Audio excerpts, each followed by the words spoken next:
Hello and a very warm welcome to Dateline London, bringing together in debate leading UK commentators with foreign correspondents who filed their stories with the Dateline London. On today's programme, Theresa May exercises her muscles in Brussels this weekend, but will the knockout blow to her Brexit deal be delivered at Westminster? Is a gulf opening up between the West and the Gulf states? And as the British Museum lends to Nigeria valuable stolen bronzes, is it time to hand back the loot of empire? With me, Janet Daly, columnist for the Sunday Telegraph, Nabila Ramdani, who reports widely on the Arab world, the US broadcaster Michael Goldfarb, host of the podcast The First Rough Draft of History, and the Belgian journalist Marc Roche of the weekly magazine Le Point. Now, a weekend in Brussels for Theresa May as she and the leaders of 27 other countries sign off on the UK's divorce from the European Union. Mrs May has been fending off last-minute objections, brinkmanship perhaps from countries like Spain and France, hoping for further British concessions, because only a majority of EU countries need to approve the deal. In all likelihood, the Brussels summit will end in smiles and handshakes. Back in London, though, the withdrawal terms face a much tougher audience. The former Brexit secretary and enthusiast for leaving thinks the terms are worse than staying in the European Union. With the support of the Democratic Unionists, a party from Northern Ireland, on paper the Prime Minister has a majority of the votes in the House of Commons. But the DUP won't back the deal, and 80 of her own Conservative MPs have already said publicly the same. Well, if we were to go back to the European Union and say, people didn't like the deal, can we have another one? Mrs May says, I don't think they're going to come and say to us, all right then. Now, Marc Roche, is the deal can't get through at the Westminster Parliament? Isn't this summit a bit of a charade? Well, the first thing is that, as Theresa May said, it's take it or leave it. This is the only deal to leave the European Union and at the same time keep a link with it. So the Brexiters are happy, they leave the European Union, and the Remainers somehow are happy also because for many years there will be a link through the customs union. Now, Britain has no choice. This is a good deal, it's a compromise deal. It's a deal that makes business people very happy, it gives continuity to business, and more than anything, it gives a future to Britain in Europe but outside the EU.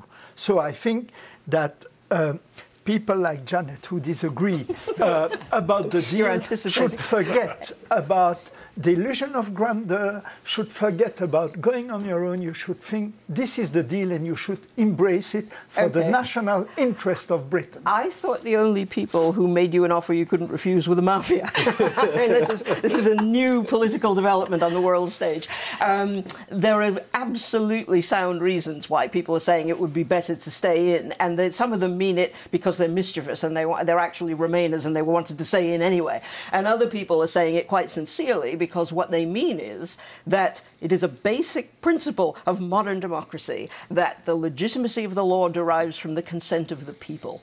And once you remove that principle, once you abrogate that principle, then you're doing something that should be morally repugnant in any free society. And therefore, they're saying, if we stay in without even a voice in making the laws and making the rules and making the regulations, and we accept, like a colony or a conquered nation, we accept rules that have been made by other countries, then we are losing the plot in terms of what a democratic nation state is. You are a vassal because the European Union, and I am because I'm British now, but the European Union was united, the British were disunited. The European Union has all the advantage. You're giving the ideal argument for us to leave. It couldn't be a better argument for us to leave. This has been going on for 2 years. Now, can we just talk about what's happening? And it may go on for another 2 years. Right now.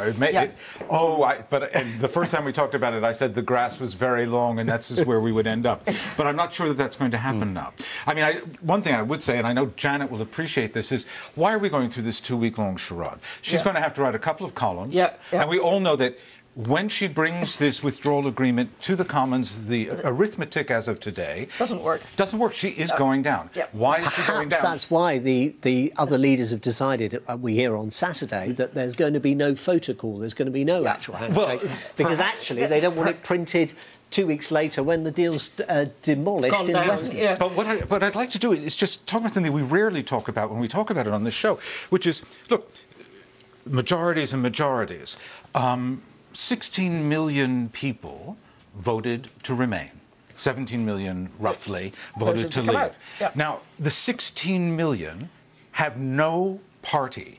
Of the two major parties, they have no party that is arguing their case in Parliament. Oh, yes, they do. The Remainers don't have... Oh, no. No, Janet, listen. There are Remainers within both parties who are arguing strenuously and getting an enormous amount of broadcasting time to do it. The Leavers don't have a party. No, I'm saying... No, the Leader... No, he's saying the opposite, which is... No, I'm saying the Remainer... What is the Labour Party policy? Oh, God knows. That's what I mean. That's a complete mystery. This is what I'm saying. Can we talk about the specifics, Janet? You mean the official party lines? The official party of course. lines. Yeah, exactly. Right. So who represents what? And so what? Now we're going to get to what seems to be inevitable. Just as Julius Caesar was offered the crown 3 times. Yesterday, Theresa May was offered the question, will you resign if you don't get it through Parliament? And she declined to answer. We are entering into this new phase over the next 90 days where if the parliamentary arithmetic is correct, and Janet will know because she talks to all these people, then she's not going to get the withdrawal agreement through.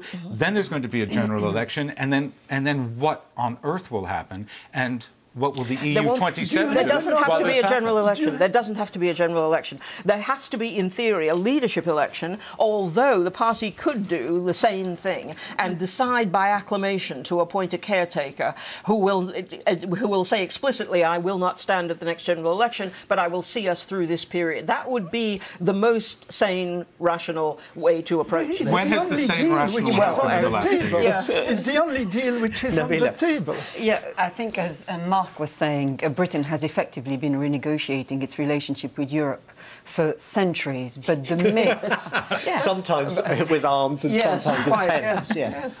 But the myth that the UK can now throw the entire chessboard in the air and go it alone has been exposed. And I think the biggest problem facing Britain at the moment is the vast disconnect between ideology and practical reality. If you strip all the ideology out of Brexit, that is to say the nationalism, the flag-waving, the sense of exceptionalism, and dare I say entitlement, then you're left with mind-numbing practical problems that will potentially go on for decades if they can be resolved at all.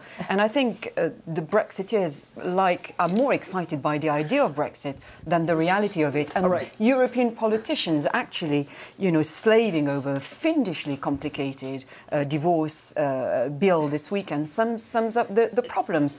You have hugely sensitive issues such as Gibraltar and the Irish border, who are the kind who would, require huge amounts of time and energy, and yet they are being tossed into the big Brexit pot. Hang on. And that's the problem. The Irish border problem was actually addressed, something that everybody noticed on Thursday morning and then has got lost in the shuffle. The Irish border problem now, miraculously, the EU has decided could be solved by technological means and trusted trader agreements. This is something they described 5 minutes ago as magical thinking. So why do we need to left out a couple of wildfires? So why is the backstop? Sorry, wait, just let me finish. Very fudgy. Just let me finish. It is absolutely fudgy. It is absolutely fudgy. That's absolutely right. And there's great heavy weather being made of the fact that the withdrawal agreement still talks about the backstop and puts it into law, although the backstop would be completely unnecessary if the Irish border question which has been a ridiculous fiction, which has been promoted to the world-stopping event that it has been. If that can be resolved, as everybody who knows about these things says that it can, with technology and trusted trader agreements, the backstop disappears. And the need for us to say in the customs union indefinitely disappears. Now, that is only in the political directive, it's true, which is not legally binding. The withdrawal agreement, this is tedious, I know, but the withdrawal agreement is legally binding, and that still talks about the backstop. So there's now an outright contradiction between the withdrawal agreement, which is legally binding. No, but this is all, it's all the business people, listen to your business people. They say, is this deal some business Janet, people. Can I take you back to the question I asked Mark right at the beginning? It feels like a lifetime ago now. But is this summit a charade if this deal is going to be defeated anyway? Sure, of course it is, but it's a charade. The EU is very big on charades. The whole bloody thing is a charade. Well, the charade was in the UK, sorry. The EU was united, and the UK was the charade. What is probably going to happen now is a managed no deal. We are going to get no deal, and we are going to come out, and it's going to be much, much less traumatic than everybody has been claiming that it would be. Within 6 months, everything will have settled I'm writing that down on the inside of my palm. And in 6 months, I'm calling up Janet Daly. People have to do business. We will have you all and back, people will I promise continue. you. Oh, absolutely. We will have you all back together at In some 6 point, months, right. maybe around 6 months, to see if that has come to pass. Now, the US President Donald Trump has concluded it doesn't matter whether or not Saudi Arabia's Crown Prince knew in advance about the plan to murder Jamel Khashoggi. The United States will remain a steadfast partner, he said, regardless. UK officials appeared a bit more embarrassed about their partnership. 200 of the UK military engaged in a joint exercise in Saudi Arabia this weekend. Not that all is well in UK Gulf relations. The British have courted displeasure with their efforts to sponsor a ceasefire in the war being waged in Yemen. On Wednesday, a court in the United Arab Emirates jailed for life a postgraduate student the UAE says is a spy. The British Foreign Secretary warned of serious diplomatic consequences. Nabila, there are signs as the weekend is upon us that the UAE is sending a different signal now about this case. It's possible that this young man could eventually be released, but there does seem to have been real shock at the sentence and a kind of disconnect between what the British were thinking would happen and what actually happened. Well, this is a horrific story that has captured the imagination of the British audience and public for all the right reasons. And the UAE is currently considering clemency, and there are talks for a presidential pardon. Given the close relationship between the UAE and Britain, I think it's very likely to be granted. But I think that, you know, this is also probably in response to the public outcry, which has been led by the media, of course. But the British government, British diplomats seem to have been taken by surprise by the sentence. And you would have thought that British diplomats would have looked more closely into this case, especially as it involved an alleged British agent being charged for spying. Is something changing about the relationship between the West and the Gulf states? Because in the past they've been thought of as really close allies.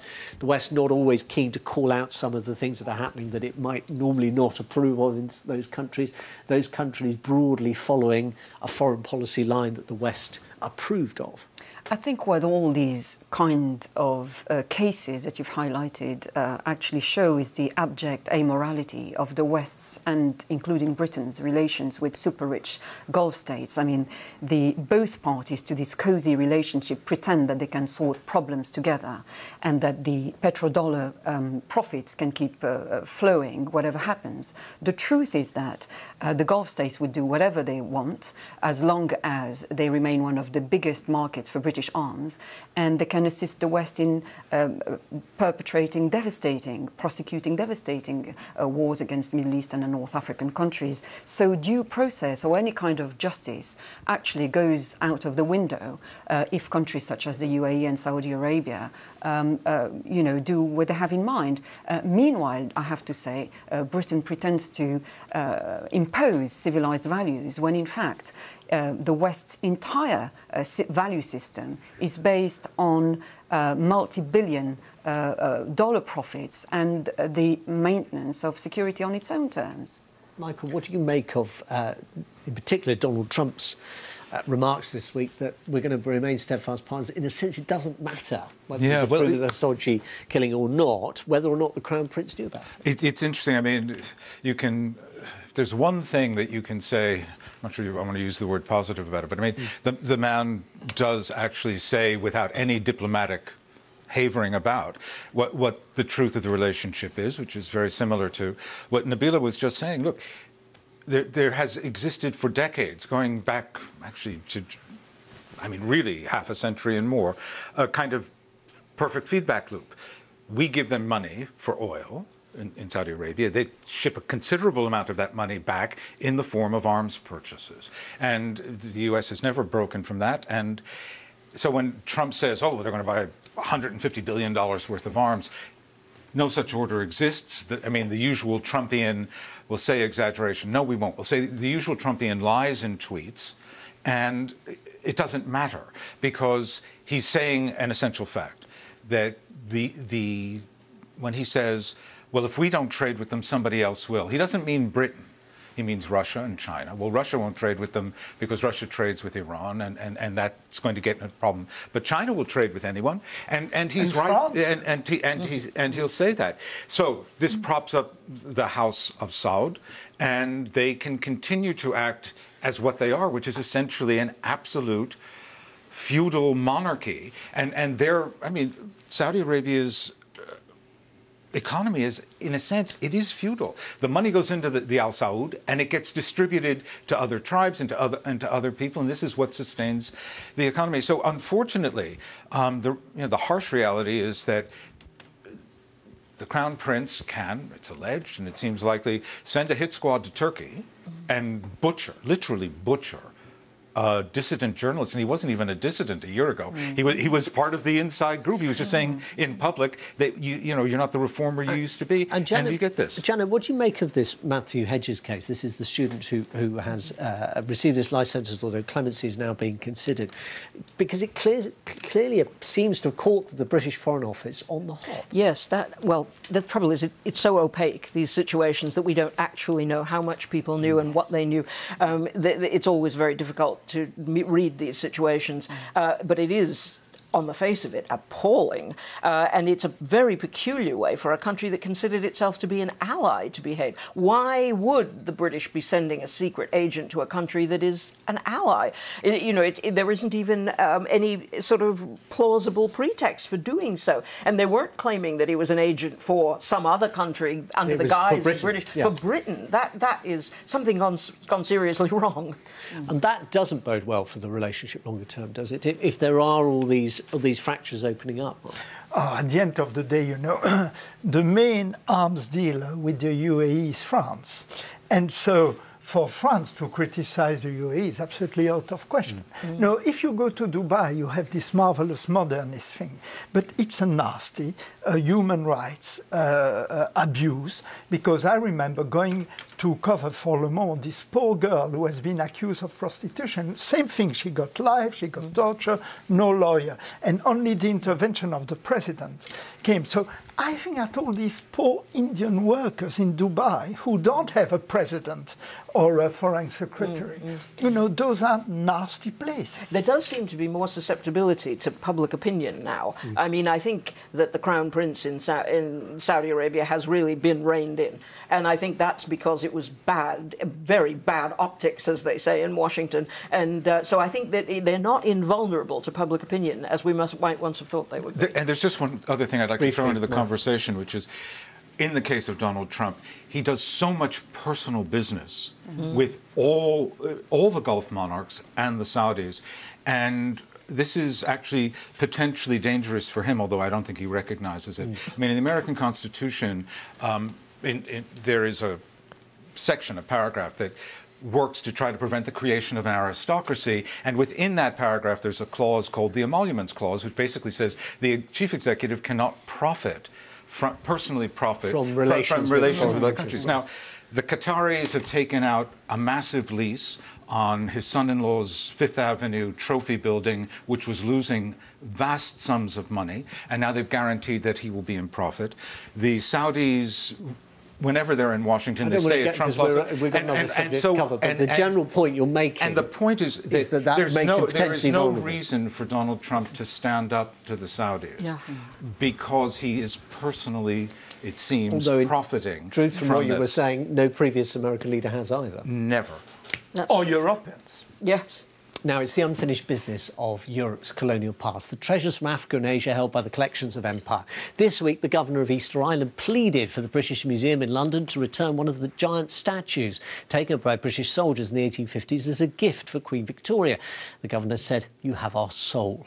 The museum has, though, announced it will loan another stolen treasure, the Benin bronzes, to a museum in Nigeria. On Friday, a report commissioned from a French art historian and a Senegalese writer recommended that the law should be altered to allow cultural works to be returned. Janet, it's a kind of it's pretty straightforward, this. They were stolen, they should go back. Well, they weren't all stolen. Some of them, like the Elgin marbles, were actually purchased from rulers who were not the ones who created the works. This is a very, very dangerous and complex situation, what's at risk is the very idea of a global museum, of a world museum, in which cultures, the comparative histories of cultures can be compared and can be displayed to a world audience. It's a kind of, it carried to its logical conclusion, a kind of cultural ethnic cleansing in which everything has to go back where it came from.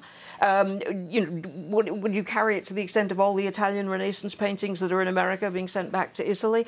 I mean, it breaks down. They were not stolen. That's right. But they were bought by very rich people, and there are many people who would say that that was just a corrupt use of wealth. There's a difference, isn't there, between that and punitive expeditions that went to countries like there's also a difference, I think, Nigeria? Between religious relics, specifically religious relics, or remains, actual burial remains. I think that's a different case. But art objects, if you're going to decide that art objects belong to the world, that there is a benefit in the cross-cultural meeting. We were all into intercultural things now, aren't we? Not nationalistic, divisive, parochial concerns. Those were taken by military thing, and that's why President Macron is right. He decided on Friday to give back to Benin 26 statues. And the fact is that the Louvre and the British Museum have too many works of art. They can't put them. So we ask them, we have them on display. So please give anyone back. who wants to see the great Benin bronzes will have to go to Nigeria. Yes, and that, I think, will be very important that in the development aid, you help only, you don't give it back, but you also help this country to create museums and to create curators. Well, I think that, the status of art stolen during the days of powerful European empires is actually part of an ongoing process of decolonization. Decolonization doesn't just happen with a declaration or a lowering of a flag. It goes on for decades, and these rows are absolutely part of it all. And the main difficulty in dealing with colonial art is that it's, of course, worth millions, and nobody likes to give up assets that are worth millions. Another important aspect is that gallery owners in the West believe that if works are displayed in galleries such as the Louvre, for example, museums such as the Louvre, it will be seen by far more people from far more different places, and it will be much safer, as opposed to, being displayed in relatively isolated places in Africa, for example. It's interesting. We were just talking about the Gulf. Louvre has opened up in Abu Dhabi, and it's going to build even more tourism. The rich get richer. It's the story of the Gulf states. I don't think you can come up with a single view about returning, because every set of objects, every state is different. I mean, that was criticism that Tristram Hunt, the director of the Victoria and Albert Museum, made when this Macron plan was originally announced. He said it's a kind of, I think he put it as a sort of all guilty approach, which I don't think I mean, the different because everybody knows that I'm a liberal, but not. But it's I hate that word. If you think of some countries, why not send, to Nigeria the Benin gold masks and for 6 months or whatever? On the other hand, and Nabila's going to say, but look why this happened. But, in Mosul, there was fantastic treasures going back to the Assyrian Empire. And you had 18 months of ISIS rule, and most of them were simply destroyed. And I think that in many parts of the world, unfortunately, and you can say, well, the West is the cause for this instability, and you'd have a point. Nevertheless, they are actually safer. And if it's part of the treasure house of humanity, of civilization, all humanity, and all the civilizations of 8,000 years, then I'd rather that they be kept safe in the sub-basement of the Louvre than perhaps be returned to a country that in 10 years might be overrun by civil war. And you can't have a historical guilt competition. You can't decide who is innocent enough to hold the great works. Why should only rich tourists must see. Oh, no, not rich. Oh, you know, come on. it belongs to the mass people tourism. of Mass tourism. Africa. Mass tourism. Oh, come on. No, we're not You talking know, about rich and tourism. it belongs to the national You'd have to be countries. much richer to go to Nigeria to see the Benin Bronzes Well, than then to the take the people of Eurostar to Nigeria- Paris. But not if you're people of Nigerian. Nigeria, No. exactly. But if you are I mean- Nigerian, it belongs to you. Why Yes. can't you see? Why do you have to go to why the Louvre? why can't you decide that your great artworks, your great historical contribution to world culture belongs to the world? That this is no longer a kind of parochial concern and just your national interest. These constitute a world comparative culture. And if you destroy the idea of the comparative historical museum, there will be no scope any longer for cultures existing side by It side. belongs to the rich world. No. Yes, of You mean course. only you rich see. people go to museums? Come Yes, on. you know really? it very well. Oh, So that's it's very absurd. important that people of Nigeria or from Benin can see it home, and that these pieces of art are sent back. They are not ours. Isn't the They've solution been loans? stolen. The solution Yes. loans that sometimes Yes. never end. Well, yes. That's not a loan. Or the more diplomatic approach that Macron took when he actually said that he admirably pledged that he will return some of the works back to Africa. But you'd notice that he only makes this kind of declarations during his trips to Africa. But do you want Africa to disappear from the world cultural picture? No, the I world want cultural them that to is have their own. But then it would Their disappear. And that is a question pieces. that we will have to leave in the end. Thank you all very much. I hope that we will not be sent back from whence we came, but we will be here again next time for Dateline London. Do join us then. Bye-bye.